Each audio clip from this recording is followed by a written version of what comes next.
Eno ye program yo ensulo ey'enkya wano ku 3 ABN TV. Yiga okutandika olunaku ne Katonda. Nkulamusizaako omulabi waffe owa 3 ABN TV. Weebale kugyekuumirako, weebale kugiraba. Mukama Katonda akumpeere nnyo omukisa. Tuzze nate ku nkya y'olwaleero okwogera ku kigambo kya Katonda nga bulijjo. Era olwaleero tugenda kuyiga ku kyokuyiga ekiriko omutwe ogugamba nti obudde tebunnayita. Okusaba gy'oli weewombeeke, tuweeyo okusaba, twewonge nate mu mikono gya Katonda, Mwoyo we atuluŋŋamye nga tugenda okuyiga. Katabe. Omutukuvu Katonda Kitaffe ajjudde ekisa n'okusaasira. Tukwebaza Mukama kubanga otuwadde omukisa n'era okujja mu maaso go. Jangu obeere omuyigiriza omukulu. Ebigambo bino Mukama bye tugenda okwogerako kabireme okubeera eby'okutusaliza omusango, wabula bibeere eby'okutuweesa obulamu obutaggwaawo. Tuluŋŋamye era otuyigirize kuyita mu Kristo Yesu Mulokozi waffe. Amiina. Weewaawo omulabi wange owa 3 ABN TV, yongera okukulamusaako n'okukukulisaayo mu kusaba kwe tuvaamu. Ekyokuyiga kyaffe omutwe ogugambye nti obudde tebunnayita. Olunyiriri lw'okujjukira lugenda kusangibwa mu kubikkulirwa ssuula 12 olunyiriri lwa 11. Nsaba okwata Bayibuli yo obikkule wamu nange tugende tusome olunyiriri olwo.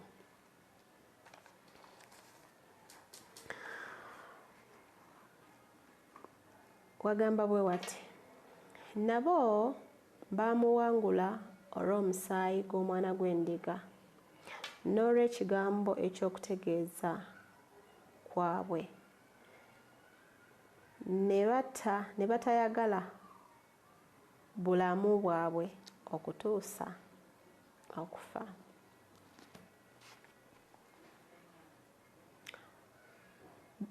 Abo bonna abaasigala nga banyweredde ku kigambo kya Katonda baawangula omulabe Sitaani, naye tebaamuwangula mu maanyi gaabwe nga bo, wabula olw'omusaayi gw'omwana gw'endiga Yesu Kristo eyatufiirira ku musaalaba, gwabayinzisisa okwaŋŋanga omulabe Sitaani era ne bamuwangula. Tuli mu nsi ejjudde okukemebwa, ejjudde emitawaana egy'ensi, ejjudde okusoomozebwa okw'enjawulo. Otuuka akaseera n'ogamba nti bannange ye ate kino leero n'amalako nakyo tekigenda kummalawo bumazi. Naye bw'obeera nga weesize Mukama Katonda n'obimukwasa byonna by'oyitamu, osigala oli muwanguzi nakukirawo. Nsaba tugende mu maaso tutunuulire ekyokuyiga kyaffe kino, tulabe omuwandiisi nate kyatuleetedde oba kyatugamba mu kyokuyiga kino. Omuwandiisi atandika agamba bw'ati: nga lumima mawugwe agulumbya eggwanga lya Bungereza, omuzira atalabika kuba muzira yakyamula eggwanga wakati mu kirwadde kinnamutta ekyali kirikutte. Captain Tom Moore yali wa myaka 99 egy'obukulu, eyalwanako mu ssematalo ow'okubiri, nga yaweereza ensi ey'e Buyindi ne Bama nga yeenyumirizanga mu kye yayita obuweereza obw'ekitalo bwe yali aweereddwa mu kwebazibwa ekitongole kya Bungereza eky'ebyobulamu ekiyitibwa Britain National Health Service. Oluvannyuma olw'okumenya eggumba lye, Captain Moore yatandikawo kaweefube ow'okukungaanya ssente ku lw'ekitongole ekyo. Olunaku lw'amazaalibwa ge olwali lusembedde yateekateeka okutambula nga yeetooloola oluggya mu maka ge emirundi 100. Ekikola omugatte gwa mayiro emu n'ekitundu okutuusa ku lunaku w'alikoonera emyaka 100 egy'obukulu. Ng'atambula emyetooloolo 10 olunaku okumala ennaku 100, Captain Moore yasuubira okukungaanya pound za Bungereza 1,000 mu ssente za Uganda obukadde 4,500. Mu bbanga lya myezi, Captain Moore yali akungaanyizza pound obukadde 3 era n'agenda mu maaso n'okukungaanya n'afuna omugatte gwa pound obukadde 4. Captain Sir Thomas Moore yafiira ku myaka 10 n'emyezi 6 egy'obukulu nga Nnaabakyala wa Bungereza owookubiri yakamala okumuwa ekitiibwa kya Sir. Era yafuuka Omungereza asingayo obukulu mu myaka okulinnya ku ntikko y'ennyimba za pop e Bungereza, oluyimba olwalimu amaloboozi ge bwe lwatuuka ku ntikko ku lunaku olw'amazaalibwa ge ag'emyaka 10. Captain Tom yalaga nti emyaka tegyetaaga kuba muziziko kutuuka ku ky'oyagala. Ofunamu kyakuyiga ki? Omulabi wange andaba eyo. Omusajja ono Captain Tom Moore omuyigirako ki okusinziira ku muwandiisi kyawandiise mu kyokuyiga kyaffe ekyolwaleero? Nti emyaka, obungi bw'emyaka oba obutini bwagyo tebusaanye kuba muziziko bw'oba ng'olina ky'oyagala okutuukako. Omusajja ono yali mukulu ng'era akuliridde.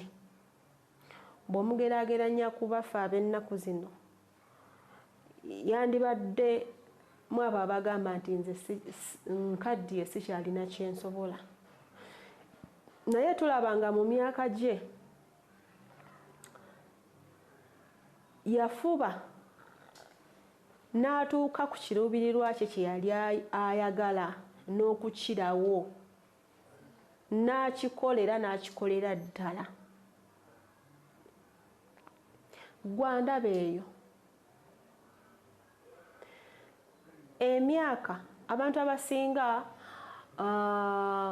naddala wano mu ggwanga lyaffe Uganda, omuntu bw'aweza emyaka 5 n'okweyongerako waggulu, oyo atandika okweraba nga mukadde, mukulu ddala,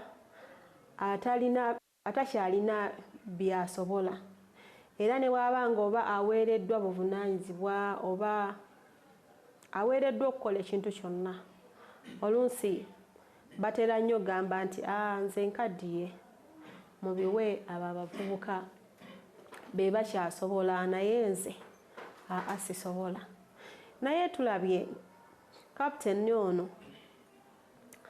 nga atuwa ekyokuyiga nti emyaka newankubadde oyina emeka kuba ye yafiira ku myaka 10 naye yafa atuukiriza ekirooto kye kye yali agala otuukako naye gwe ku myaka gy'olina naddala abali mu myaka 5 okudda waggulu oyina ekiruubirirwa ky'oyinza okuteekawaawo n'ogaa nti kati kino yadde nga ndi wa myaka bwe giti naye njagala ntuuka okufa nga nkikoze oba oddamu kwesaasira nti bannange nze nkaddiye abaana balikola muwe ku bavubuka abo bakyasobola okukola naye nze nkoze eki nkaddiye sikyasobola osobolera ddala singa okiteeka mu nkola era n'okikola n'okwagala ng'omusajja ono Captain Tom bwe tumulabye katugende mu maaso tovaako.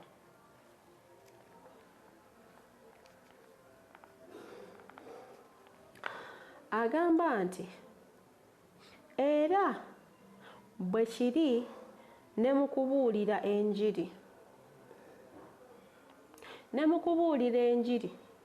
tosaanye kwekwasa myaka gy'olina onoogamba nti oba nze nkyali muto ebyo by'abantu bakuluko nze sijja kubisobola ate abakuzeeko nabo b'obisindikira nabo ate bagamba ebyo by'abaana abavubuka abakyalina embavu ffe tukaddiye tukooye tetukyasobola naye omuwandiisi atugamba nti emyaka gireme kubanga muziziko ogukulemesa okutuuka ku biruubirirwa byo. Ndowooza okitegedde.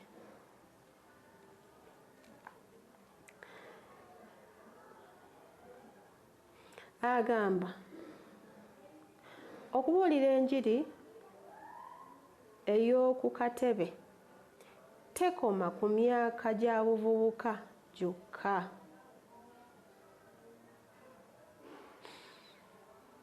Enjiri ey'okukatebe ku katebe osobola okugibuulirira mu myaka gyonna gy'olimu kubanga teyeetaagisa maanyi. N'olwekyo kozesa omukisa gw'olina awo wooli woba otandikira okubuulira enjiri. Tuli ffenna abaagalwa. Omuwandiisi ayongerayo n'agamba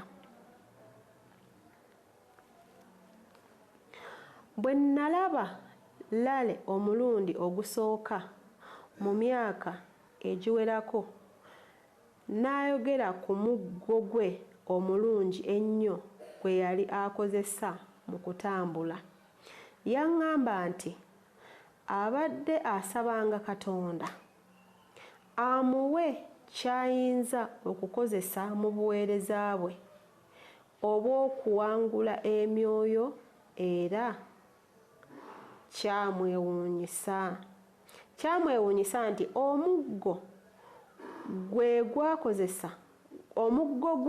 gwakozesa mu kutambula gwe yali yeetaaga okugenda mu bantu.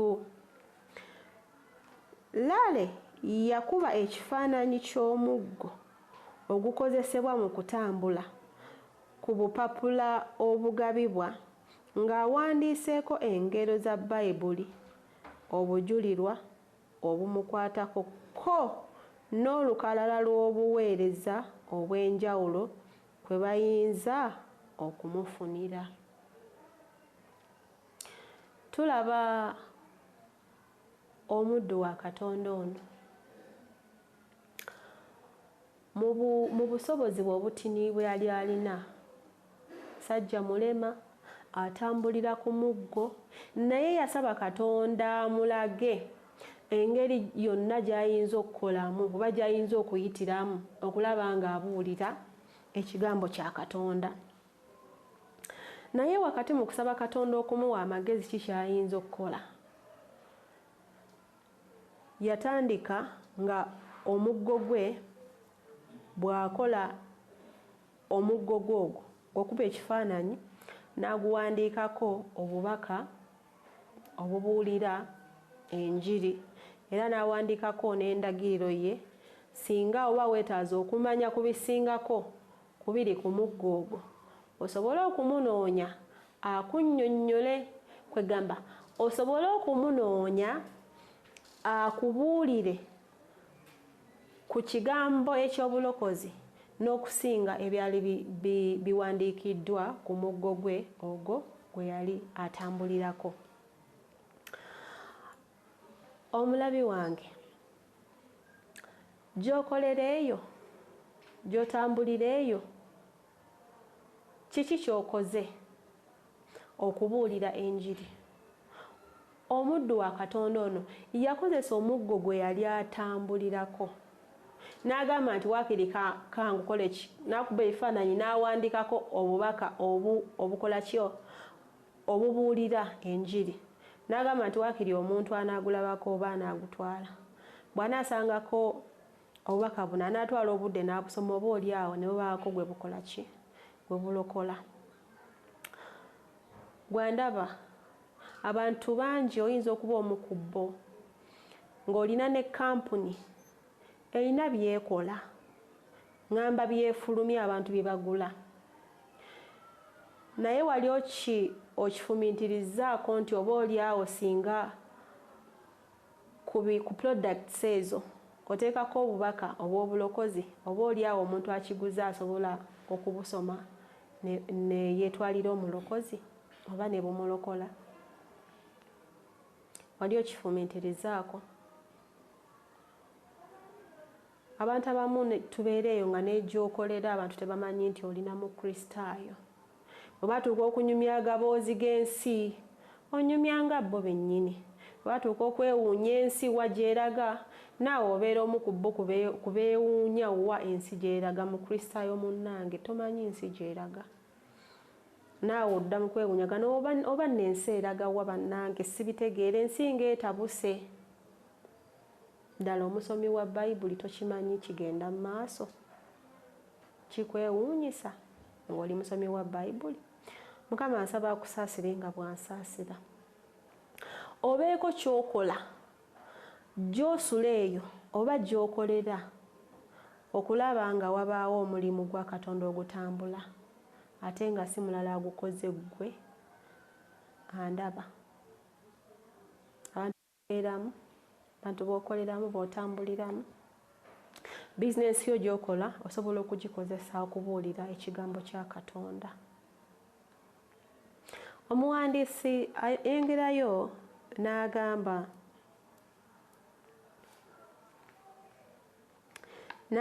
nti ko n'olulala olw'obuweereza obw'enjawulo kwe bayinza okumufunira. Buli abantu lwe baayogeranga ku muggo gwe ogutali gwa bulijjo olwa llale ng'awa omuntu oyo akapapula nga bw'amukubiriza okukasoma era n'okumukubira essimu bw'aba ng'ayagala amawulire agasingako awo. Llale yali wa myaka 94 egy'obukulu mu kiseera ekyo. Myaka 94, naye akyabuulira ekigambo kya Katonda mu maanyi ge g'alina mu busobozi bwe. Naye ggwe oli muvubuka okyalina amaanyi go gonna naye tolina ky'okoze mu maanyi gaago okubuulira ekigambo kya Katonda. Obudde tebunnayita nnyo okutegeeza abantu ku kukkiriza ko mu Yesu. Weewaawo obudde tebunnayita, okyalina ky'osobola okukola kati leero, okyalina ddala ky'osobola okukola kubanga okyali mulamu. Teweenyooma, kyonna ky'oli, kyonna ky'ofaanana, sayizi yo oba endabika yo tekukugira kubaako ky'okola eri omulimu gwa Katonda. Kola kyonna ky'osobola mu maanyi go ne mu busobozi bwo olw'okulokola abantu ba Katonda. Nkakasa oba nzikiriza ng'omulabi wange olina kye weetwaliddemu mu ky'okuyiga ky'olwaleero ekiriko omutwe ogugamba nti obudde tebunnaba. It's not yet too late. Olina ky'osobola okukola essaawa eno. Nsaba Mukama akumpeera ennyo omukisa ng'olowooza ku bigambo bino. Obudde tebunnaba, olina ky'osobola okukola.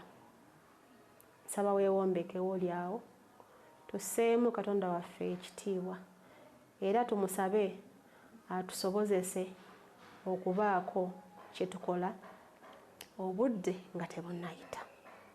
Katusabe. Yesu waffe omulungi ow'ekisa omwagalwa, weebale nnyo Mukama kubanga weewaawo otwagadde. Weewaayo okujja ku nsi ojje otufiiririre ffe aboonoonyi.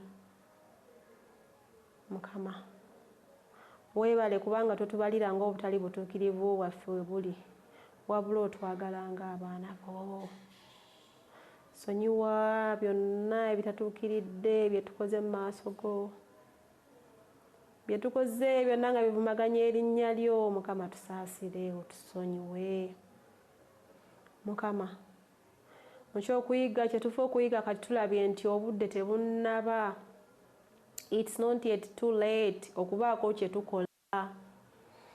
Mukama naye mu maanyi gaffe nga ffe ag'obuntu tetulina kye twesobolera kwekolera. Naye bwe tukwekwata osobolera ddala okutuwa amaanyi agasobola okukola ebyo by'otwagala tukole. Kkiriza nno Mukama nga twebuzaabuza nti tuli bize mu mirimu gyaffe. Mukama tusaasire. Leka Mwoyo Omutukuvu abeerengamu naffe bulijjo ne bulijjo okutukubiriza n'okutujjukiza kiki kye tulina okukola olw'okutambuza omulimu gwo. Beera wamu naffe leero, olunaku lw'olwaleero oluna tuluwonga mu mikono gyo. Mukama nga tufuluma nga tuyingira katulabe omukisa ogutaliiko buyinike oguva gy'oli. Tuteeketeeke Mukama olw'obakabaka bw'obugenda okujja. Wa omukisa omulabi wa 3ABN TV n'abakozi baayo bonna. Byonna Mukama bye twetaaga bituwe ng'okusima kwo okungi bwe kuli. Kyalira buli muddu wo n'omuzaana we alina obwetaavu obw'enjawulo. Mukama oveeyo ng'akulabye mu maka ge, oveeyo ng'akulabye mu bulamu bwe.